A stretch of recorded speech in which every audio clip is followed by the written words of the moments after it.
नोरमा group, जो सोचता है वो करता है। आपके अपने सपनों का आशियाना। इस वक्त आपके सामने आने का एक बहुत बड़ा कारण है, और कारण ये है कि भारतीय जनता पार्टी ने फाइनल कर लिया है कि उसे किस रास्ते जाना है। आपको बता दें कि पिछले लंबे समय से आप देख रहे होंगे कि भारतीय जनता पार्टी में एक चर्चा बहुत तेज़ी से चल रही थी। ये चर्चा थी कि भारतीय जनता पार्टी का अगला स्वरूप क्या होगा और किस तरह के फैसले भारतीय जनता पार्टी लेने वाली है, क्योंकि भारतीय जनता पार्टी को 5 साल सर्वाइव करना है।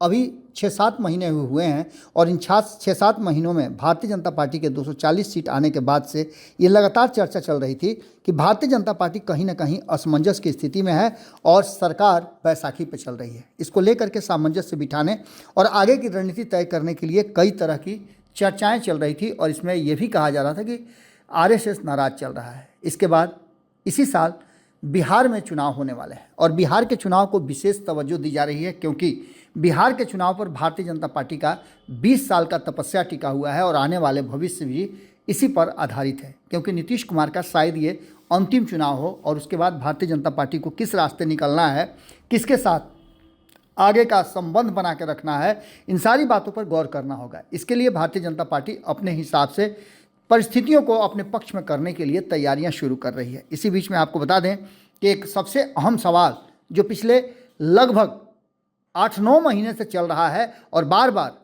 अध्यक्ष को एक्सटेंड करना पड़ रहा है, क्योंकि राष्ट्रीय अध्यक्ष का चुनाव हुए काफ़ी समय हो गए हैं। राष्ट्रीय अध्यक्ष वर्तमान में जेपी नड्डा हैं, और जेपी नड्डा को लेकर के कई तरह की चर्चाएं भी अब शुरू हो चुकी हैं। बार बार उन्हें एक्सटेंशन क्यों दिया जा रहा है, और जबकि स्थितियां आपको बता दें कि भारतीय जनता पार्टी के अनुकूल है, लेकिन उसके बावजूद भी आरएसएस के साथ उनके रिश्ते और वर्तमान में दिए गए हाल फिलहाल में उनके जो बयान थे, उस बयानों को लेकर के भी कई तरह की बातें चल रही थी। इसमें हमने आपको बताया था, और हमने आपको अक्टूबर में ही ये बात बताया था कि भारतीय जनता पार्टी के अध्यक्ष के चुनाव को लेकर के भारतीय जनता पार्टी ने अपनी एक स्ट्रेटजी बनाई है। उसमें कई नाम सामने आ रहे हैं। हालांकि ये सारे नाम जो थे वो तब आ रहे थे जब महाराष्ट्र और झारखंड के चुनाव होने थे, और 2024 के चुनाव के बाद पहली बार ये चर्चा शुरू हुई थी कि अध्यक्ष कौन होगा। इसको लेकर के सबसे पहला नाम जो आया था वो देवेंद्र फडणवीस का आया था, क्योंकि तब महाराष्ट्र में स्थितियां किस करवट बैठेंगी ये तय नहीं था। लेकिन अब देवेंद्र फडणवीस का नाम इससे हटाया गया है, क्योंकि उन्हें महाराष्ट्र का मुख्यमंत्री का जिम्मेवारी दिया गया है।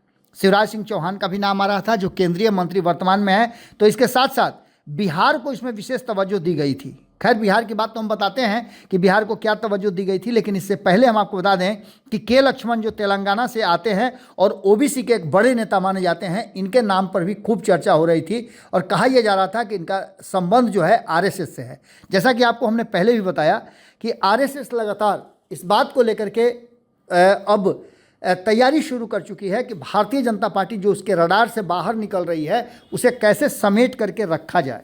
इन सभी विषयों को लेकर के एक और नाम बड़ी तेज़ी से चल रहा था, और वो नाम था सुनील बंसल का और ओम माथुर का। इसके साथ साथ नरेंद्र सिंह तोमर का भी नाम चल रहा था, जो कि सांगठनिक कौशल के माने जाते हैं और जिसकी कई तरह की चर्चाएं पहले से चल रही थी। सुनील बंसल की बात करें तो यूपी में लगातार बेहतर प्रदर्शन करने वाले सुनील बंसल को एक बार मौका दिए जाने की बात की जा रही थी, और इनके रिश्ते जो हैं वो काफ़ी मजबूत बताए जाते हैं।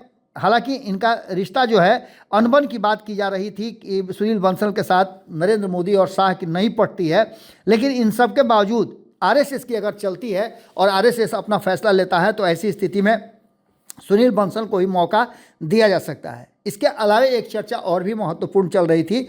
उसमें कहा यह जा रहा था कि महिला को भी इस बार मौका दिया जाएगा। कई नाम महिला खेमे से भी आ रहे थे, जिसमें डी पुंडेश्वरी का नाम था। आपको याद होगा कि जब 4 जून को परिणाम आए थे लोकसभा चुनाव के, उसके बाद से डी पुंडेश्वरी का नाम जो है वो लोकसभा के अध्यक्ष के रूप में भी लिया जा रहा था। और इनके साथ साथ एक और बड़ी बात थी कि इनकी रिश्तेदारी जो है वो चंद्रबाबू नायडू के साथ है। इसको लेकर के भी ये चर्चा तेज़ थी। आपको बता दें कि इन सारी विषयों पर लगातार भारतीय जनता पार्टी और आरएसएस के बीच मंथन चल रहा है। अनुराग ठाकुर युवा हैं, और उनका नाम भी लगातार आ रहा था। पीएम और संगठन को लेकर के जिस तरह की बातें चल रही थी और युवा टीम बनाने की बात चल रही थी, उसमें अनुराग ठाकुर का नाम भी बहुत तेज़ी से लिया जा रहा था। इस बीच आपको कि जिस तरह से BL संतोष और शिव प्रकाश और सौदान सिंह का नाम जो चल रहा था, ये RSS के से जुड़े हुए लोग हैं और RSS इन सभी लोगों को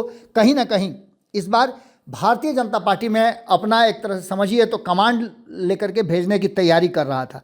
हमने भी आपको बताया था कि इसमें बिहार की भी एक बड़ी भूमिका होने वाली थी और बिहार को लेकर के भी चर्चा खूब चल रही थी। इस बीच आपको बताएं कि एक नाम जो सबसे ज़्यादा महत्वपूर्ण था और जिसको लेकर के कहीं ना कहीं RSS मजबूत दावेदारी प्रस्तुत कर रही थी, वो था संजय विनायक जोशी का। शायद ये भी एक बड़ा कारण हो सकता है कि जिसके चलते भारतीय जनता पार्टी के राष्ट्रीय अध्यक्ष के चुनाव में देर की जा रही है। अब ये देरी किस तरफ से की जा रही है, ये बात अच्छी तरह से आप समझ सकते हैं। संजय विनायक जोशी के बारे में भी कहा जाता है कि इनके भी रिश्ते बहुत अच्छे नहीं हैं। इसके अलावा इन पर कई और तरह की बातें भी की जाती है। आपको बता दें कि इस पूरी कहानी में एक बात तो साफ साफ नजर आती है कि ऐसा कुछ करने की बात चल रही है जिसमें नीतीश कुमार के साथ सामंजस्य बिठाना होगा, क्योंकि नीतीश कुमार ही एकमात्र ऐसा राज्य है बिहार जिसके मुखिया हैं और यहाँ चुनाव होना है 2025 में।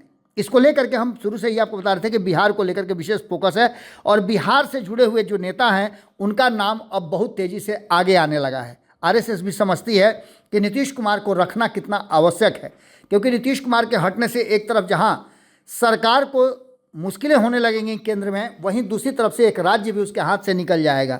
और नीतीश कुमार को लेकर के भारतीय जनता पार्टी और RSS का मानना यह है कि नीतीश कुमार अंततः भारतीय जनता पार्टी के हाथ में बिहार की सत्ता सौंप करके ही राजनीति से अपने आप को अलग करेंगे। इन सारी बातों को लेकर के अब जो हमारे सामने चीज़ें आ रही हैं उसमें 25 जनवरी तक इलेक्टोरल कॉलेजेस बनाने की बात की जा रही है और उसमें 29 नेताओं को जिम्मेवारी देने की बात भी चल रही है।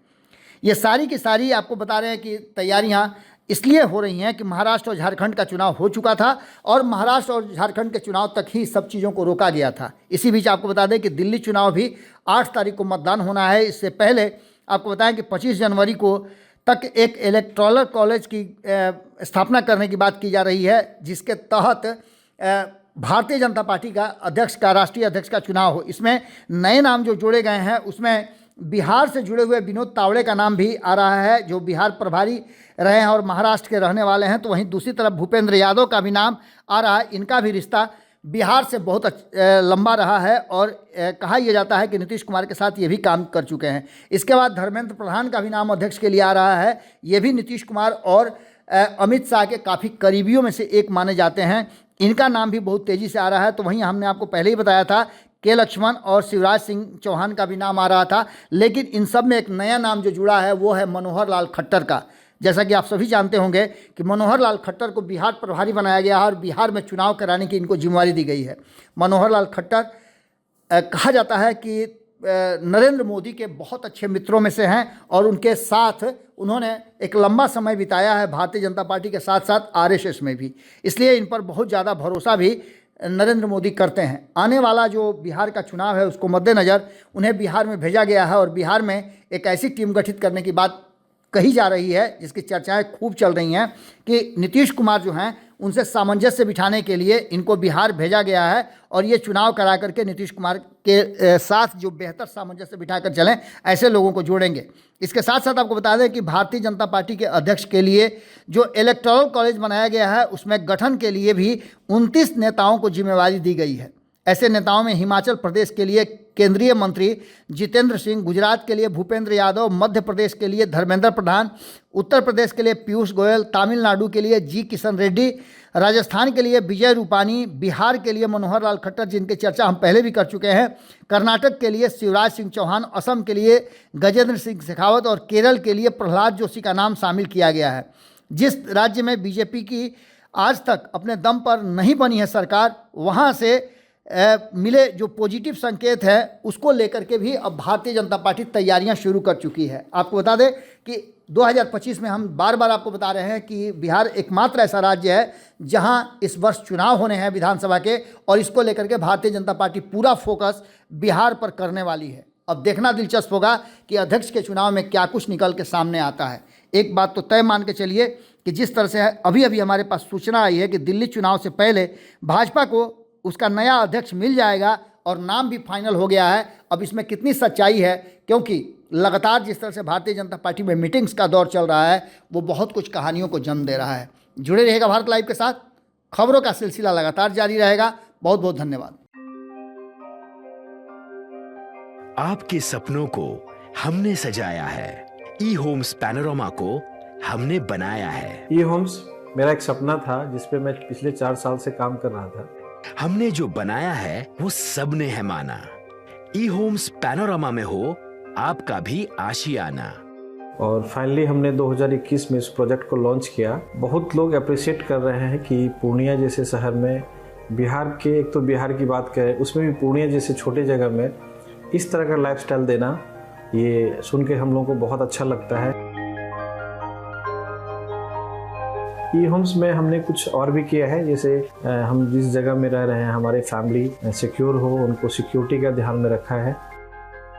आपकी सुविधा और सुरक्षा आपके लिए खास है, ये आपका विश्वास है। इसमें आर्टिफिशियल इंटेलिजेंस का 7 लेयर सिक्योरिटी का हमने इस्तेमाल किया है। लस ग्रीन कैंपस को बनाया है। यदि हमारा बाउंड्री वाल है तो वो वर्टिकल गार्डन है।